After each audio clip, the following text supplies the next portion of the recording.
Area. I'm coming from Kingdom of Bahrain. Oh, we have a a visitor from a distant land. Yes. I have had the pleasure of meeting you in 2018 and 2019 here, and after 5 years I'm again coming. Swamiji, my question is with reference to a recent YouTube video I saw of you and Swami Pranav Puri in Hindi, yes. talking about very inspiring lecture.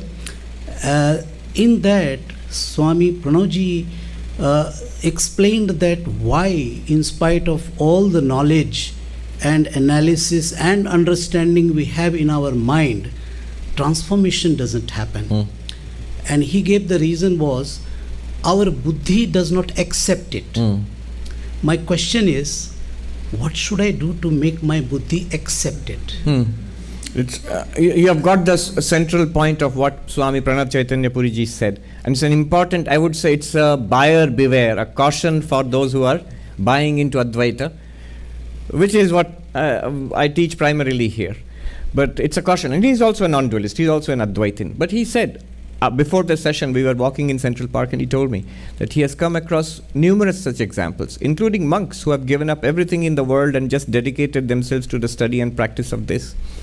So the important distinction he drove, this is only for Advaita Vedanta, important distinction he drove was the distinction between understanding and acceptance.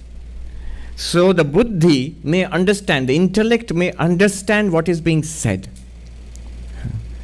but may not accept it. Acceptance is more of an emotional thing.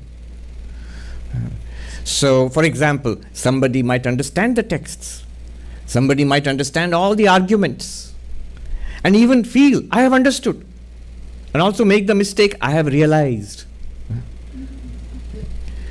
But it's a mistake, not so fast. It is better to have realized it and still claim no realization at all, no enlightenment at all. Just say I am a seeker. No harm will be done that way. Rather than the other way around, I have not realized and I claim realization, I am not enlightened and I claim enlightenment. A lot of harm is done to one's own spiritual progress and to others also. Because this person has really understood and knows all the texts backwards and forwards and can explain it to you and feels convinced about it. So there is power in what that person is saying, is explaining. And after all, it's the truth. So it has power. But what happens is, no, internally somewhere, at maybe a subconscious level, one really hasn't accepted. How will we know at all? No. First of all, why aren't we accepting it? One Tibetan Buddhist put it very beautifully. This is a Tibetan Buddhist. He said, it's a translation of a Tibetan poem, I think. He said, why it is difficult to accept the final Advaitic truth that I am Brahman?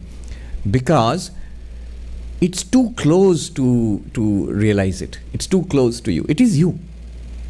It's closer than the closest. Second, it is too subtle to understand. The texts you can understand, logic you can understand, but what it is pointing towards, it's too subtle for the mind to grasp. Third, he said, it is too simple to accept. Too simple to accept. Vivekananda called it an open secret. It's secret, but it's very open also. Once you get it, you'll see it's always been there. It's staring at our face all the time. It's too simple to accept. And finally, he said, it's too good to believe. So 4 things. That it is too close to you for you to see it. And then it is too subtle for the mind to understand it.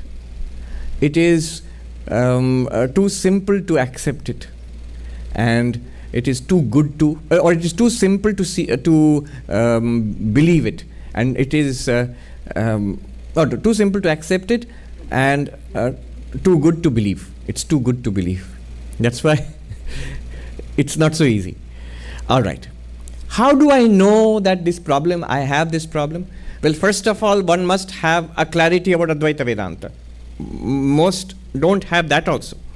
It takes quite a bit of time and effort and investigation, study, practice to get that clarity. After that, something is remaining to be achieved. How will we know? Very good test is life. A life is still bothering me. I still haven't solved my own personal problems. That's a red flag. I still get irritated and upset. I still get unhappy. I still have complaints about this and that. So of course we have. Well, then we are not enlightened. The enlightened person has no complaint about anything. I was just reading today in the Vivek Chudamani, characteristics of the enlightened. Yasya prajna sthita, first characteristic. Second characteristic, yasya anando nirantara. Third characteristic, yasya prapancho vismrita praya yasya. Three characteristics of the enlightened. Sajivan mukta uchyate. That person is said to be liberated in life. Three characteristics. Whose realization, whose wisdom that I am Brahman is settled, unshakably settled. None of that. In the class I got it, but after that it's gone. No. Then it's not enlightenment. In meditation I am fine. When I open my eyes I am not fine. No. Then it's not enlightenment. I get it sometimes, then I get confused. No. Then it's not enlightened. It's done. I have realized everything, but I'm not centered in it. Sometimes it's there, sometimes I'm the person. Sometimes I'm awareness, sometimes I'm the person. No, then you're not enlightened. Yasya prajna sthita. That's why the term for enlightened person in the Bhagavad Gita is sthita prajna, one of centered wisdom or stabilized wisdom, the sage of stabilized wisdom. First characteristic of the enlightened one. Never will there be any doubt.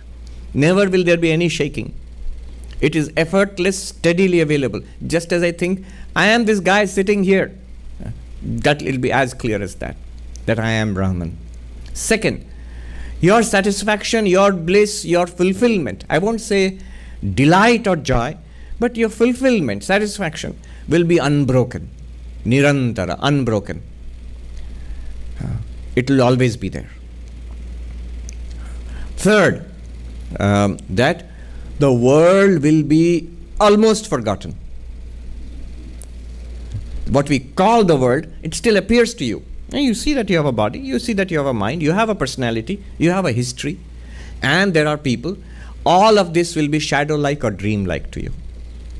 It will still be, it will appear. But the reality behind them is so clear, just like the water in the wave, the clay in the pot, and the wood in this table, so clear that the name and form and activity will sort of fade to the background. Still be there, just like every you'll see like everybody else. Vismrita praya, which is almost forgotten. You'll never be confused. Let me tell you this nice, cute anecdote I heard. It's true.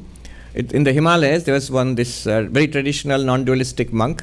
A Pandit came to him once with his new commentary on the Brahma Sutras and said, Swami, I have disproved, I have cut down your non-duality. I have cut down your non-duality. It's been disproved. I have cut down your non-duality in this commentary of mine, the book. And the Swami said, where? In this book, Swami. And what? And you have done what? I have cut down non-duality. And then the Swami said, in Hindi, he said, Ek baar dekhe, let me take a look, not at the book. He takes a look at what? At reality. And then he starts laughing. He says, he starts chuckling. He says, what, Swami? I don't see anything has been cut down. He sees the non-dual reality blazing forth as always. It's like saying, you are claiming that this table is made of wood. I have disproved it in this book that the table is made of wood. It's false.